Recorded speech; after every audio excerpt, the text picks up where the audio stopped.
Hi, good evening. So welcome to today's webinar. And today we are going to talk about the ACP, the Agile way to with PMI-ACP. So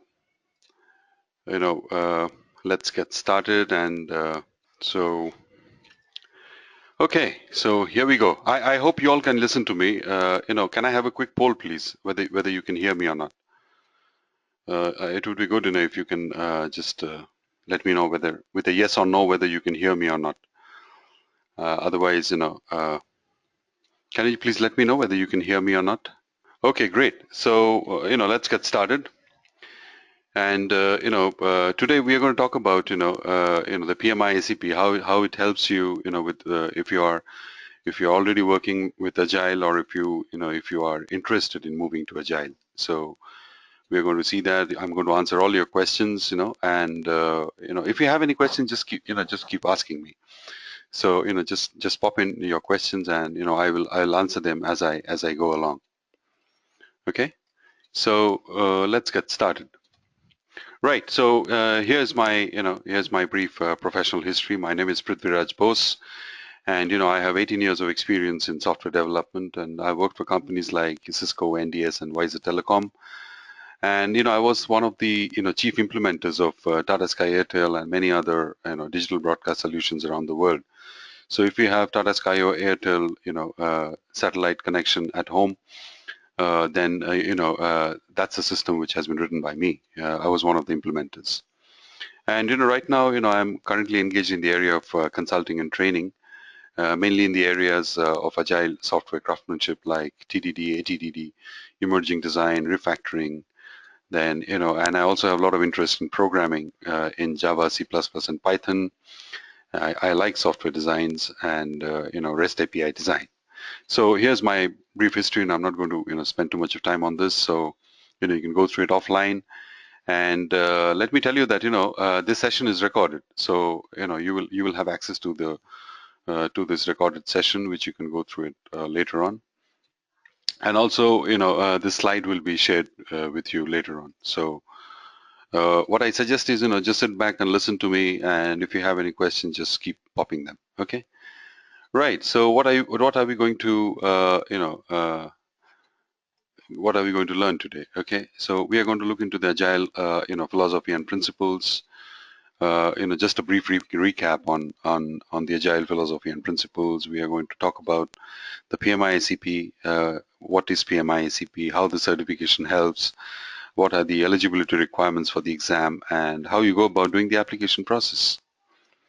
Okay, so the central challenge in building anything, in the central challenge in any creative process, not only software, any creative process, is basically two questions we need to answer. Are we building the right things?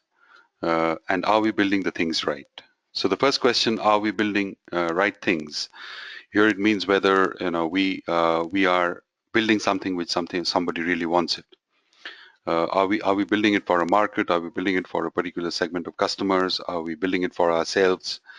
And even if we are building that, are we building the right thing? Is it what is required by that person? So that's what I mean by building right things. And the second question is, are we building things right? Which basically means that whatever we are building, does it work correctly? Does it meet the expectation of the people who is going to use use the output of your creative process? So this is the central challenge, which remains for any creative person. And we just need to make sure that we keep asking this question to ourselves and keep finding the right answer. Now, in terms of taking it in the context of software, these two are also always has remained a central challenge. That when you're building a particular product, are you building it for the right market? Is there a requirement? Is there a demand for that particular product? And even if you have built that, have you built it correctly? So does it work? Does it meet users' expectations? Is it of enough? Is it of good quality? So these things, you will always need to figure out. Now, the problem is that if you have a hammer in your hand, then all the problems around you will look like a nail. So this is what I call the tools mentality. The tools mentality is that like we know a set of tools, and we just try to force fit those tools to any problem we see. That's a very that's a big problem. If we have such a mentality. Ideally, we should be having a problem-solving mentality. That means that we look at the problem, we try to see the problem objectively, and then we try to find the right tools to solve the problem, rather than having some preconceived notion about certain tools and trying to force fit. So that's what I mean by agile. Like when you are working with agile, just don't try to force fit agile. In whatever you see. First, you have to understand what agile is and what is the philosophy of it, and how you can go about applying this agile principles to the problem at hand, and how is it going to help you, and even more importantly, how are you going to measure the progress. If these questions remain unanswered, then probably you're not doing it right. Okay. And one thing is, if you have any questions while I'm going through the slide, you can just pop in your questions. I'll be glad to answer them. Okay, so let's look at the philosophy and principles of agile. So, there are four key philosophy of agile, and let's go through them. The first thing it says is that individuals and interactions over process and tools. So, agile stresses a lot on teamwork, on individuality, on individual contribution, as well as working in a team, and over interactions among individuals, rather than processes and tools. Because I have seen a lot of companies obsessed with processes and tools. That's obviously not the right approach. Because end of the day, whether it is software or hardware, it's done by people, and you have to consider individuals and how individuals interact. Because I'm sure you go through a lot of emails in your company every day, and at least in my experience, I've seen more than half the emails are irrelevant. They are just because you're probably in the CC loop, or people send you unnecessary emails, which can be done over a phone call, or maybe if the person could have directly spoken to you. So that's what I mean, by interactions. Always stress on verbal interaction rather than sending an email, because that's very impersonal. So if I have a question, I would rather call you on your desk phone, or if you're in the same office, I would rather walk over and walk to you and and ask you the question, rather than drafting an email, and then you will read the email and interact and give your reply. Then again, I will send a response, and this loop is going to go on, and you will have a long email chain. I think Agile strongly discourages these sort of things. They say that we too are not machines.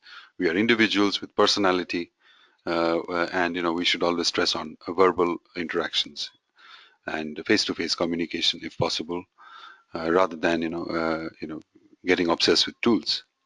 The second thing which the Agile philosophy preaches is working software over comprehensive documentation. Because I've seen projects where people waste a lot of time writing documents which nobody reads, or even if they read, they become outdated because the software keeps changing, and people the teams cannot just keep up to working with this particular documentation. So they just give up, and the document quickly goes out of date.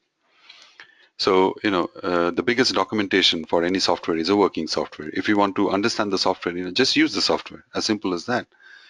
So that's what they stress. They basically stress on on having agile communication of having working software, than having something which like, rather than wasting your time on communication. So that's what I mean by working software over comprehensive documentation. Then the third thing Agile preaches is customer collaboration over contract negotiation. So usually what we do is we waste a lot of time talking to the customer, or going through the contract terms, we keep saying that, this is not possible, that is not possible, this was not in the contract, this is a new requirement. So, rather than doing this kind of, bargaining, what Agile says is that, try to have customer as a part of the team. So that what happens is, the customer always becomes, part of the team, and the customer collaborates rather than, uh, you know, having a negotiation session with the customer. So, and lastly, what Agile preaches is that, responding to change over following a plan. So that means, some of us, have Gantt charts, and we religiously follow the plan, and we say, look, this is what we have planned. We are not going to deviate from the plan. This is what we are supposed to do. And if we have this kind of a mentality, then definitely, the software is going to be doomed. Because if you see around us, the business environments are changing, every day. Requirements are changing, people's tastes and preferences changing, technology is changing. So, we have to respond to change. And if we are unable to respond to change, then, and if we just keep on, sticking to the plan, then obviously, we probably will be building software which is not relevant for the market. So that will be a problem. Okay. And so these four tenets are the basic philosophy of Agile. And if you have understood this, you have understood the whole of Agile. And the rest of the things are just the implementation details. But this is where you would need a mindset change. So if you don't have, if you don't change your mind to follow these philosophies, then probably you are not going to be very successful with Agile. Okay. So that's about the Agile philosophies. And now let me know. Just tell me if you have any questions. Okay. So if you have any questions, you can just pop in your questions. Okay. And I will be glad to answer it. Okay. So tell me if you have a question. So are you okay with the Agile philosophy? What kind of a mindset change you need? If these things are clear, then we can move on. Now, before I carry on with today's session, I would just like to know, the people who are on the webinar today, that you know, like, what's your profile? Like, are you, if you don't mind telling me, like, are you developers? Are you, are you into management? Are you project managers? Are you team leaders, architects? Can you just quickly tell me your profile? So it will be very helpful for me. Okay, Anurag, you're asking me a question. What is the solution? What is the solution for what? Can you please repeat the question? Because I didn't understand your question. You're asking what is the solution. So I would like to know what solution you want. So if you can just rephrase your question, I will be able to precisely answer your question. Okay. In the meantime, a lot of people, told me what they're working on or what they work as. Thank you very much for that. So I can gauge the maturity of the audience here, and accordingly, I can adjust my webinar. So these are the Agile philosophies, and just make sure that you have a change in the mindset. Because if you don't have this mindset change to adopt these philosophies, no matter whether you do PMI-ACP or any other certification, I don't think it's going to be very helpful for you. Great. So let's look at the Agile principles, and I'm going to explain to you, what how Agile helps, in this dynamic scenario. Okay. Okay. Anurag has rephrased the question. Anurag is asking if a client makes a new requirement which are out of the scope, how we manage that. Okay, Anurag, I'm going to answer that question. Before that, let's quickly go through some fundamentals, and let's see. And I'll explain to you. I'll take that as a case study, and I'll explain to you how I had done all these things. Because when new requirements came up, then I'll which is out of scope. So I'll tell you how I handle this with my experience in Agile for over a decade. Good. Now, we all know the classic waterfall model. Here basically we start with the requirements analysis phase. We go to design, then coding, then testing and maintenance, and they all have a kind of handoff. So after the requirements is done, they hand it off to the design team. Design is done, they hand it off to the coders, then the testers, and finally to the maintenance guys. Now this model unfortunately doesn't work in software today, simply because when the design guys are working, probably the requirements have changed, and or maybe when coders are coding, maybe new requirements have come, and for that maybe the design has to change. So the code what they are writing probably becomes irrelevant. And even worse is that the testers may be testing something which is not relevant at all. So this kind of waterfall doesn't work today. And what the people who came up with this agile principle, around 16 people, 16 software gurus. By the way, you can just visit the site, agilemanifesto.org, and see who those people were. And I strongly recommend who are the father of this of this of this philosophy. So now what we are going to do is since the classic waterfall is not working, we see how iterative development is going to help us. Now, in the iterative development, what we simply do is we try to take all the phases of waterfall in one cycle. So that means you take a small set of requirements, okay? And for the small set of requirements, you do an analysis and design, you do an implementation, you do a testing, and then you show it to the stakeholders like the customer, or maybe the program managers or the business analysts who are representing the customer. And and if you're fine with that, and if they are fine with that, then you directly deploy, and then you take the next set of requirements. So you see a cycle is going on, and the cycles are usually very short. It spans from 1 week to 3 weeks. Okay, not more than that. If you are doing an iteration more than 3 weeks, then something is severely wrong. That's no more an iteration, because the longer time period you keep, the more volatile the probability of requirements changing becomes very high. So if you keep short intervals, though, you can quickly catch up, and the cycle keeps going on. So once you've done, you then take the next set of requirements, and just do all these phases of waterfall in one iteration, which is of 1 to 3 weeks. And once people are happy with that, with the evaluation, you deploy it. Okay. Now what happens is this is what the iterative development is all about, and so what we see here is that the classic waterfall, it basically tries to eliminate uncertainty by planning upfront. So the waterfall tries to eliminate uncertainty by planning upfront, and it basically goes through these steps. Whereas iterative development, it tries to embrace uncertainty. So it knows that the world is uncertain, and there's no point in trying to eliminate the uncertainty, because that will never happen. So they try to embrace the uncertainty with short iterations. So the consequence of such an action is basically inspect and adapt. Okay. And now answering Anurag's question, unfortunately Anurag has left. Probably he was not patient enough to wait for me, or maybe he had some emergency, so that's why he left. But he asked a very important question that and I'll answer that on behalf of the others who are around. Now, Anurag asked a question that if a client makes a new requirement which is out of scope, then how do we manage it?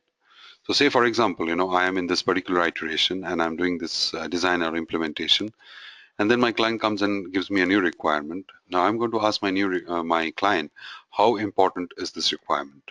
Can it wait for till the next iteration? Or that means the current scope of any development is always the current iteration and the next iteration. So I'll ask my client that how important it is. Like, do you want it to be scoped in the immediate iteration or in the next iteration? If the client says that, look, I mean, it is important but not urgent, so maybe you can do it after 2 iterations. In that case, I will add that requirement to the planning phase, to my product backlog, and I'll make sure that in the iteration which is coming after this, I take this requirement which the client has given. Assuming that the client says, look, I mean, it's a very urgent requirement, you have to give it to me, right away.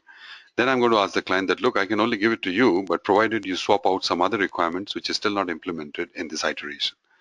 So suppose in this iteration, I was doing 3 requirements and I was working on, I had already finished one and I'm working on the other 2. So I can ask the client that, look, I mean, I can do this new requirement provided you allow me to swap out, the requirements which is still not implemented. Because as you understand, we are not magicians. So, if you want to do something else, then probably you have to swap it out with something else. So if then the client says, okay, look, this requirement maybe you can swap out the new requirement with this particular requirement. Maybe you can do that in the next iteration, but in this iteration, try to accommodate this requirement. So then we do a small, friendly negotiation and we swap out the requirement which is not implemented, and we incorporate the new requirement. So that's how, that's what, I mean by, customer collaboration over contract negotiation. Okay. So I don't say, look, I mean, it's already frozen, requirements are frozen, I cannot change, bugger off, may come in the next iteration. We don't talk like that. So we try to take the customer on our side. That's a huge mental shift because in most of the companies I've worked, the customer is always on the other side. I rarely see the customers, working as a team. But a lot of new companies, like Spotify, Facebook. Well, Facebook doesn't have customers, but it has, beta users. They all work as collaborative, as a team. And and in case you are developing software which is used by masses like Facebook or Twitter, obviously there the customers becomes people like product managers or business analysts. So they act as customers on our behalf. Okay. So this is the fundamental difference between classic waterfall and iterative development. I hope this is clear, and I hope I've answered Anurag's question. Though Anurag is not with us to listen to this, but still I'm sure the others benefited. Good. So now let's move on with the PMI-ACP exam. And now the PMI-ACP exam, this exam, what happens is, it's the syllabus is basically based on 12 books recommended by PMI. So as you can see, the PMI, the syllabus is pretty broad. It has depth as well as breadth. And because the questions which are asked are not very shallow questions, they are very deep questions. You need good understanding of the topics at hand. So you have to make sure that you have at least read the 12 books, or if not, then there are a lot of reference materials available, like Griffith's PMI-ACP exam guide. You can just go through that, which basically distills whatever is there in those 12 books. And you can get a list of this 12 books, in this URL here. So this is basically the syllabus, okay? And once you're certified, the certification is valid for 3 years. And after 3 years, you have to again renew that, And for renewing it, you have to give a fee of, I think, $150 or $100 US dollars. And of course, you need to also, have in this 3-year cycle, you need to earn 30 PDUs, okay? And your PDU is a professional development unit, and one PDU corresponds to 1 hour of professional development activity pertaining to Agile. Okay, so that can be training. You can get trained, you can study, or you can give training to somebody else. You can work on an Agile project or something like that. You can go through the reference site, and it gives you a list of all the valid activities which will account towards your PDU. Okay. So you basically need in 3 years, 30 PDUs for it to happen. Okay. And once you have this 30 PDUs, then only you can extend your certificate by paying a fee. If you fail to have 30 PDUs, then your license won't be renewed. So that's the catch. But I'm confident, most of us, manage to get 30 PDUs in 3 years, because 30 hours in 3 years, it's pretty reasonable. Okay. I don't think it's a lot. So this is about the PMI-ACP exam. Do you have any questions for me in this particular slide? Do you have any questions on syllabus, on on the PDUs? You can ask me. Okay, so no questions. Maybe you can frame your questions and type it. I'll answer them as I go along. Okay. Good. So let's see. How how will PMI-ACP certification help? Because a lot of people ask me that, look, I'm going to spend around $500 to get the certification done, but how is it going to help me in my career, or how is it going to help me individually as a person? So firstly, as I told you, that this whole thing, what this whole syllabus, it covers, it has depth as well as breadth. So the biggest advantage of that is you get a thorough understanding of various aspects of agile in an organization. Okay, not only the engineering aspects, but also the operational aspects, the managerial aspects, the soft skill aspects, everything you understand. And that gives you a very that gives you a pretty broad bandwidth of knowledge, which which you are equipped with, and you can use that on the job. And it also gives you a good structure on the agile philosophies. So because if knowledge is randomized, then it's very difficult to practice it. So once we have a structure, then it's very it becomes very easy to implement that. And you can, obviously, if you're working on agile projects, obviously you get an opportunity to directly implement that. And as a result of that, you build confidence of your team, you build confidence of your customers, and more importantly, you become confident of yourself. So because unless you are confident of yourself, I don't think others can have confidence on you. And lastly, as I keep saying, this certification has a lot of rigor, because you have to basically answer those questions there around. You have to take the test, you have to pass the test, you have to go through the books, the material, and you have to make sure that you're really prepared to get the certification. Unlike other certifications where if you just attend a class for one day, they give you some certificate like Scrum Certified Master, like Certified Scrum Master, or Certified Scrum Certified Product Owner. This certificate is basically if you just attend a one-day workshop, and just pay a fee. At the end of the day, you get a certificate, and you can claim you're a certified Scrum Master or certified product owner. Now, these things, personally, I feel are pretty useless, because it's just like you're buying your certificate. You don't take a test. You don't get to test your understanding. So you just get a certificate. I personally don't like it. I don't know what you feel about it. But if you pass the ACP exam and if you get the certificate, I think there will be a sense of satisfaction. There will be a sense of achievement for you, because you'll know that at least you've earned something, rather than just paying the fee and getting stuff. Okay, so that's the thing about the rigor. Now, the eligibility requirements, firstly, you just if you are in India, then you basically just have to be a class 12 pass. You need a secondary degree or a high school diploma. Now, if you are abroad, that basically means a high school degree. And basically you need a general project experience of 2000 hours or 12 months, a general project experience, not agile, any general project experience of 12 months in the last 5 years. That means if you are taking the exam in 2015, so your count starts from 2001. So from 2001 January onwards, you should have had 12 hours of general project experience. And similarly, in the last 3 years, if you're taking the exam in 2015, that means from 2013 January onwards, you should be having, at least 3 years, or, at least 8 months or 1500 hours of agile project experience. Okay. And this is very important. You must have that.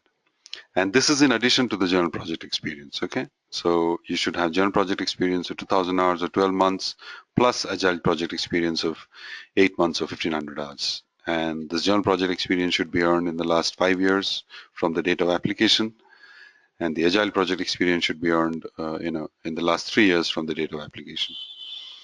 And, you also need, training in agile practices. That's 21 hours of contact classes you need. And that's where, institutes like Edureka, like Simply Learn, Eisenbridge, these people come in. You can go and take their course, on PMI-ACP, and that's basically a 21 hours contact program. and they give you a certificate, and this you can use the certificate, to when you apply, you can mention that certificate number. So that's how it works. I hope you understood what this application process is, and the eligibility criteria. And do you have any questions on eligibility criteria? Because I see a lot of people asking questions on on this. Okay, so looks like you don't have any questions. So let's move on with with my next slide. Okay, and so application process. Okay, so application can be submitted online or via paper-based, but usually an online is preferable, and it's pretty easy. It's a form you fill up and send it, and within 5 business days it will be processed. And once the application is reviewed for completeness, payment has to be done. And after the payment is made, PMI sends an electronic notification indicating the examination schedule. Uh, and it may also be selected randomly for application audit.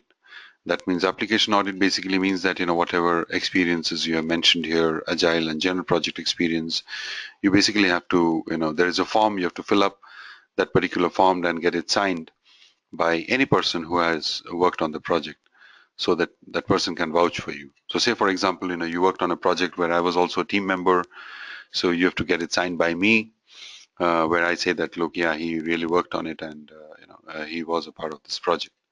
So it's a kind of just a formality. So you have to get this application signed by the person who worked on that project, and then you have to just courier it to their office, the PMI office in Pennsylvania State in the United States, and it takes about 3 weeks to process it, and then they get back to you. So once this audit is finalized and it's fine, they basically send you a link where you can schedule your exam through the Prometric, testing centers. And once you schedule the exam, the exam date, the registration is valid for 1 year, and within 1 year you can reschedule it anytime you want. And if you want to reschedule it within, I think, 1 month or 3 weeks or something, then you have to pay a $70 fee. Otherwise, you can reschedule it, whenever you want it. Okay, so that's the thing. And a lot of people ask me that if for the audit process, if I have to what if the company doesn't exist? What if the company got merged where I worked? What if the people have left? So well, that's actually you have to figure out who was working. You have to find out that person, contacts, and you have to get in touch. Unfortunately, that's the way it is, and you have to get somebody from the project to vouch for you. And it's not a it's just a formality. So I'm sure you will get somebody, one of your old colleagues, to vouch for you. Okay. So that's about the application process. And this is the question distribution. So from now on, there is a new syllabus for the PMI-ACP exam where there are basically 7 domains. And in the 7 domains, these are the topics it has, like agile principles and mindset, value-driven delivery, then stakeholder management, team performance, adaptive planning, problem detection and resolution, and continuous improvement of product, process, and people. And this is the percentage of questions distribution which they ask. And let me tell you one thing, in the exam there are 120 questions, and you will have 3 hours, and it will be a computer-based test. Okay, so you'll be taking the test on the computer, and you'll be having 120 questions to answer in 3 hours. And out of these 120 questions, 20 questions are basically not evaluated. Okay, they are just given like that. Okay, so only 100 questions will be evaluated, but which 100 questions will be evaluated, that you don't know. Okay, so that means you have to attempt all 120 questions with equal attention, with equal with equal carefulness, and with equal clarity of mind, because you just don't know which will be evaluated and which will be not. So that's about the question distribution. And these are the common mistakes which people make. Okay, I see Jasmine, she has raised her hand. So Jasmine, do you have a question? Jasmine, I see you've raised your hand. So do you have a question? Okay, if you have a question, please write your question. Otherwise, I'll carry on. Okay, common mistakes, which people make in exam. I took one, situation, and let's see, if you can figure this out. So, for caselets or situation-based questions, like most of the questions are caselets or situations, you have to analyze the problem in the context of the question, okay, and not by your experience. So that's a trick. Most of the times, since most of us are experienced, we try immediately. We are prejudiced by our baggage of experience, and we try to guess the answer. But try to analyze the problem in the context of the question, okay? Now, for example, there's a question here: which of the following are the responsibilities of the Scrum Master? And there are 4 answers here. So what are the following, which of the following are the responsibilities of a Scrum Master? The first says, achieving initial and ongoing funding for the project. Second one is, teaching the product owner how to maximize ROI and the objectives. ROI is return on investment. Third one is being responsible for developing the functionality of the product. And fourth one is removing the barriers between the customer and the product owner. So now, what do you think, out of this 4, which is the correct answer? Okay, would somebody like to take a try at this? Because, I find, many people making a mistake in this question. So can you tell me which one will be the right answer? And don't worry, if it's right or wrong, you can just write your answer to me so that I know, whether you've fallen into the trap or not. Okay. Now, Prasad, you have a question. Does my PMP syllabus covers or no? PMP has no relation with ACP. Okay. So PMP is completely different. So if you know PMP, I think you have to unlearn a lot of things, because don't try to go with the PMP mindset. It will be a disaster, because ACP is just the diametrically opposite side of PMP, because PMP follows waterfall, and which usually we see doesn't work in software, and ACP is more of iterative development. So these are two belonging to 2 different worlds. So it does not help. Okay, now let me give you the correct answer. The correct answer is basically B. Okay, and let me tell you why. Firstly, achieving initial and ongoing funding for the project, that is basically the job of the project sponsor, and that's not the job of the Scrum Master. Now the second one, teaching the product owner how to maximize the ROI and the objectives of Agile. This is the primary responsibility of the Scrum Master, okay? Because the Scrum Master has to ensure that everybody in the team understands the objectives of Agile Principle, objectives of the project, and how they can maximize the return on investment, both for the product owner as well as for the team. That's one of the primary responsibilities of the Scrum Master. Being responsible for developing the functionality of the product. See, this is a typical project management mindset, where we usually hold the program manager or the project manager responsible for the functionality. In Agile, the team is responsible. Okay, there is no individual person who is responsible. It's a team responsibility. People and it's the team's responsibility to develop the product and deliver it. So it's not unlike project managers or program managers who are who are solely responsible. Here in Agile, it's very different. The team is responsible, and everybody is a part of the team. The product owner, the Scrum Master, and the developers, testers, graphic designers, everyone, and it's everyone's responsibility. So if the project is not developed, or not if it doesn't meet the functionality, so we don't go and wring the neck of the product owner or the Scrum Master. Basically, the whole team is responsible. And lastly, removing barriers between customer and the product owner. Certainly, this is not the responsibility of the Scrum Master. So the answer is B. Okay. So, and here are some important links. Okay. So here you have the PMI-ACP. The web page. You can go there, and there's a handbook. You can download the PMI handbook. The ACP handbook, which tells you everything about the exam syllabus, the pattern, the distribution of questions, as well as how to go about doing the application process, how you can reschedule dates, everything it mentions. So that's your handbook, which you can which you can, go ahead with. And, as for the 21 hours of contact classroom training, which is required, this is where Edureka helps you, with the PMI-ACP in case you are interested in taking up the PMI-ACP. So, you can, just get yourself registered. And so these are the benefits, of Edureka's course. It's designed, in line with the PMI-ACP syllabus. And, it has mock tests with 120 questions, 3 mock tests. So you will get to do a lot of things. And these are all timed tests. So exactly after 3 hours, the test will expire. And you have lifetime access to the material and 24/7 support. So if you face any technical difficulties, you can just raise a ticket and it will be resolved in 24 hours. That's the service level agreement. Great. So that brings us, to the end of this session, today's webinar. And I see, some of you had a lot of questions, which I've answered. And now tell me if you have any more questions, I'll be glad to answer. So tell me, do you have any questions for me? So Nicholas, do you have any questions for me? Prasad, do you have any questions for me? Okay, Nicholas is asking that do we need to have a PMP certificate before taking this certificate? No, you don't. You don't need to.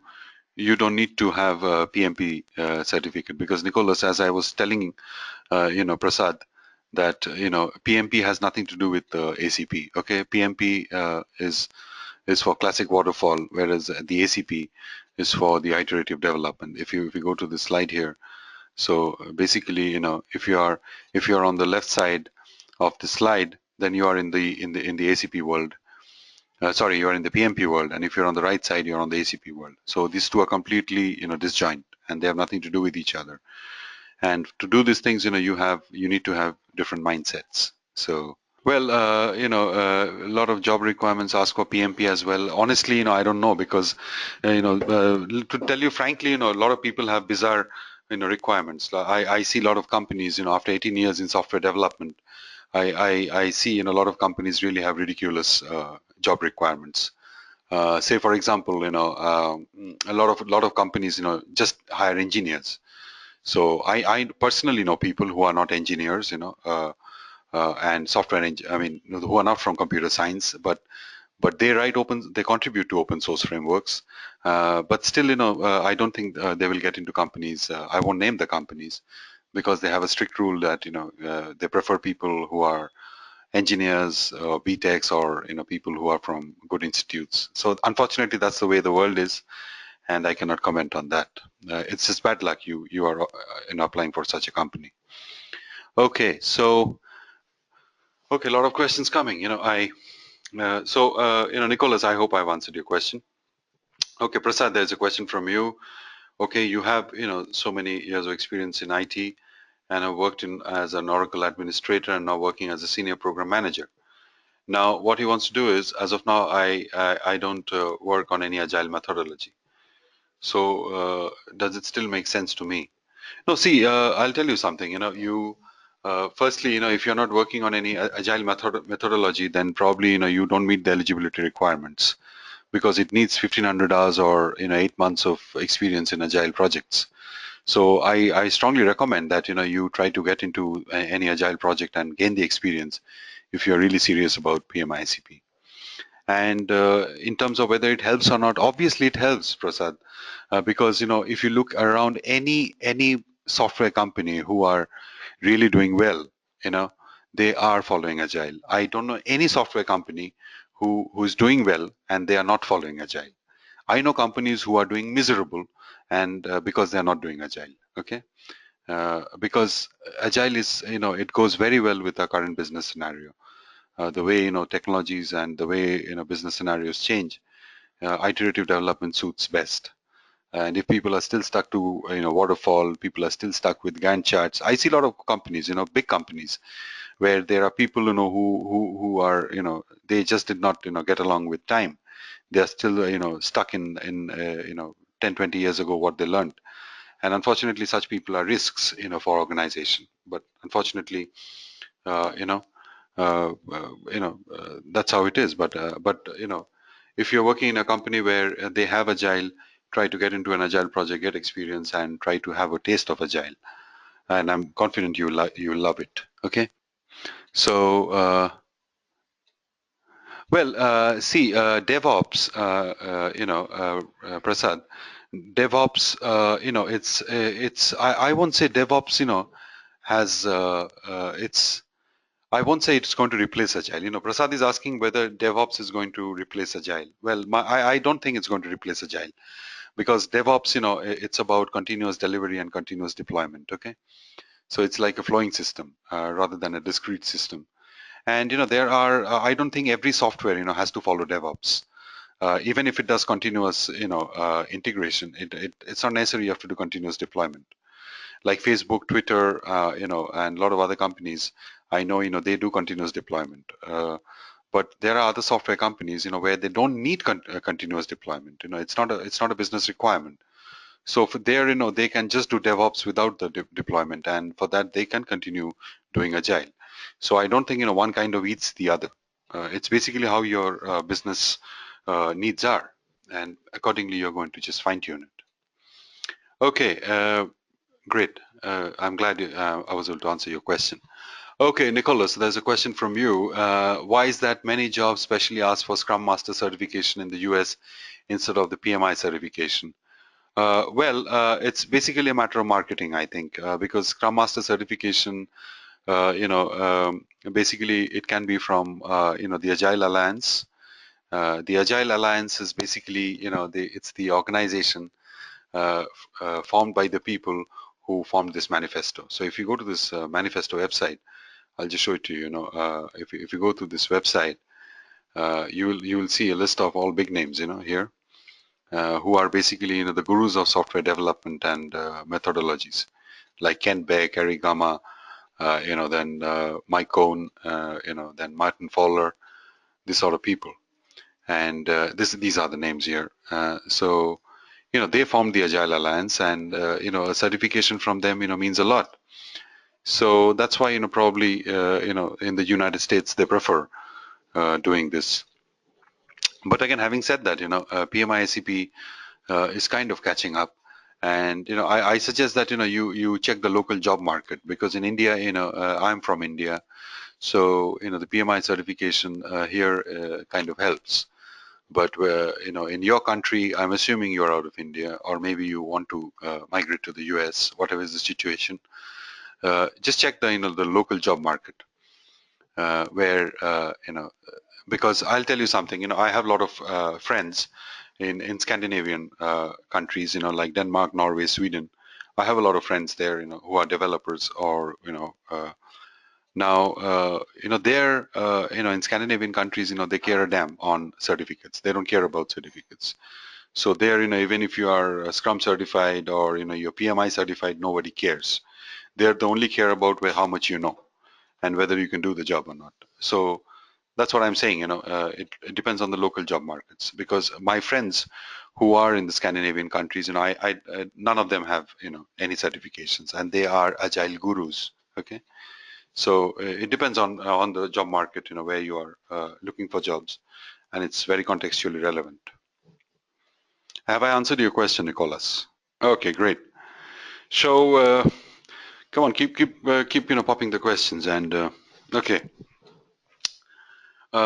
Okay, now there's a question from Prasad. He's saying that he has a journal project experience of X years, but not using agile methodology. Am I still not eligible for the certification?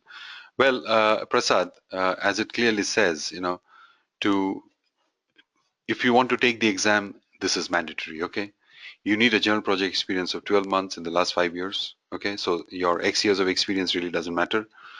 In the last 5 years, you should have had 12 months of journal project experience, and in the last 3 years, you should have 8 months of 1500 hours of agile project experience. Okay, if you don't have this, you cannot take the ACP exam.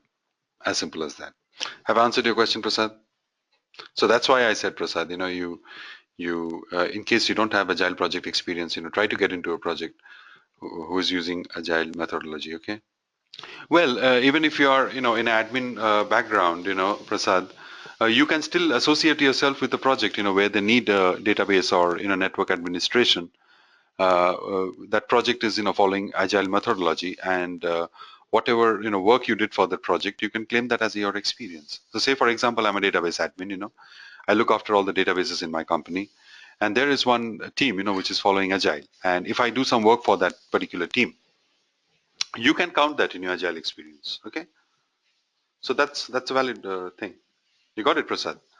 So if you're contributing to the project, it doesn't matter, whether you are a developer or a tester or or a scrum master, or irrespective of the role, even if you're a graphic designer, if you have designed some graphics, for a team who's working on agile method, who's working with agile methodology, you can claim that as your agile project experience. Okay.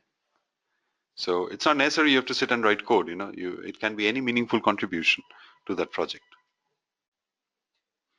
Okay, so I'm sure, in your organization there are projects going on in Agile. Try to see if you can contribute in some on those projects using your admin skills, because admin jobs are very important. Without you guys, we can't do anything.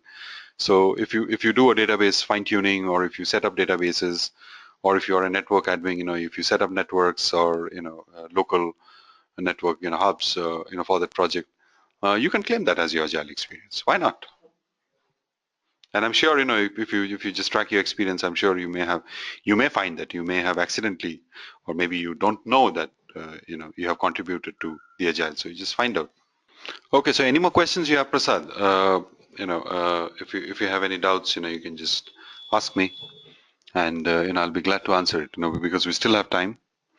So just feel free to, to to ask me any questions you want. Well, good luck, Prasad. I'm confident, you will make it. Okay. There's one question from Nicholas. He's asking that, can you use the knowledge from the certification on a field which is not IT or software development? Yes, why not? Why not? See, as I told you, agile is a is a philosophy, but the agile which the certification teaches is very specific to software development. Okay, so if you're not into software development or IT, then I don't think this course is for you. Okay, so answering your question, Nicholas, if you're not in the field of IT or software development, then please don't think about PMI-ACP. It will be a waste of your time and money, because this course is purely for software, people in IT or software. Okay. Okay. So I really appreciate your questions, because they were pretty incisive, and I enjoyed answering them. So so we are, I think, more or less done, for today. If you, Prasad, do you have any more questions for me? Can you just give me a quick reply, whether you're, uh, whether do you have any more questions for me? Nicholas, do you have any questions for me? Well, you're most welcome, Prasad. I'll feel good, if I have been able to guide you properly. So, okay, Nicholas, no questions from you too. So, well, that's it then. Thank you very much, and good luck, in your pursuits. So I hope, maybe in the coming months, some of you will be PMI certified. So good luck, and take care, and all the best. So now, I'm going to end the session, and I hope you found this useful. Take care. Bye.